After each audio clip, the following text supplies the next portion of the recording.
कांग्रेस नेता राहुल गांधी जड़े हाबिचुआल ऑफेंडर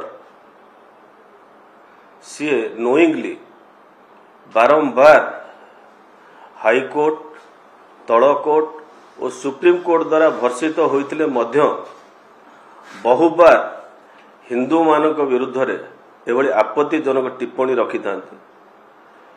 3 दिन तले जहाँ से पार्लियामेंट रखिले से टिप्पणी हिंदू विरोधी थिला एवं भारतीय जनता युव मोर्चा समग्र देश रे ता विरुद्ध रे आंदोलन करुतला। आंदोलन करिवार अधिकार समस्तकर रही एवं आंदोलन होउतला मास्टर कैंटीन छकरे। कौन पाई कांग्रेस दल भारतीय जनता युव मोर्चा कर्मी को ऊपर अटैक कला तार उत्तर रखिबा उचित।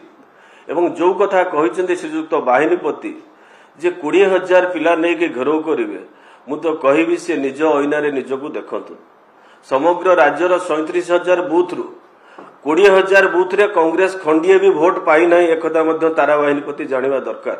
एवं जो कांग्रेस ऑफिस यही 10 दिन तले जड़े ऑलरेडी धारणारत ता पूर्व से कांग्रेस ऑफिस सभापति जिते निजर सुरक्षा नहीं कि जाके थाना रे एफआईआर दौरान ता पूर्व कांग्रेस नेता माने निज सुरक्षा जिते नहीं कि बाउंसर नहीं कि कांग्रेस भवन भितर को परिसर को जाते ये सब रही कांग्रेस ट्रेडिशन। सी क्या कहते बरं निजको से आईना रे देखंतु जे किए भूल करिछि किए ठीक करिछि कोठी आंदोलन करिवा समस्तकर होछि गणतांत्रिक अधिकार।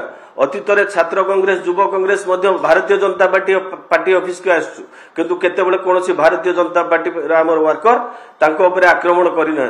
तेणुकरी जहाँ सी कहते सी निजको इंट्रोस्पेक्ट करंतु एवं परे सी आंदोलन करिवे एवं एई भली आचरण एवं उच्चारण करूछंती बोली ओडिशार जनसाधारण तांको जवाब देइछंती। मात्र 15-20 सीट रे से टोटाल तांकर संगठन सीमित अछि सी कोन अन्य को धमक दउछंती। सेमाने से निज अईनारे निजको देखंतु से तांकर सभापति की पचारंतु तांकर सभापति वर्तमान अछंती कि नाहांती राज्य रे जड़े महिला को सेठी न्याय दे पारु ना महिला चाबी पकई बसी निजे सभापति सुरक्षित नुहति सी जाके थाना रे एफआईआर दौरान ता पूर्व आप देखिए कैपिटल पुलिस स्टेशन यही 20-25 केवल एफआईआर नेता ना देते से नेता अन्य नेता को कौ भाव चित्रण कर देखते सी कौन भारतीय जनता पार्टी टीका टिप्पणी कर।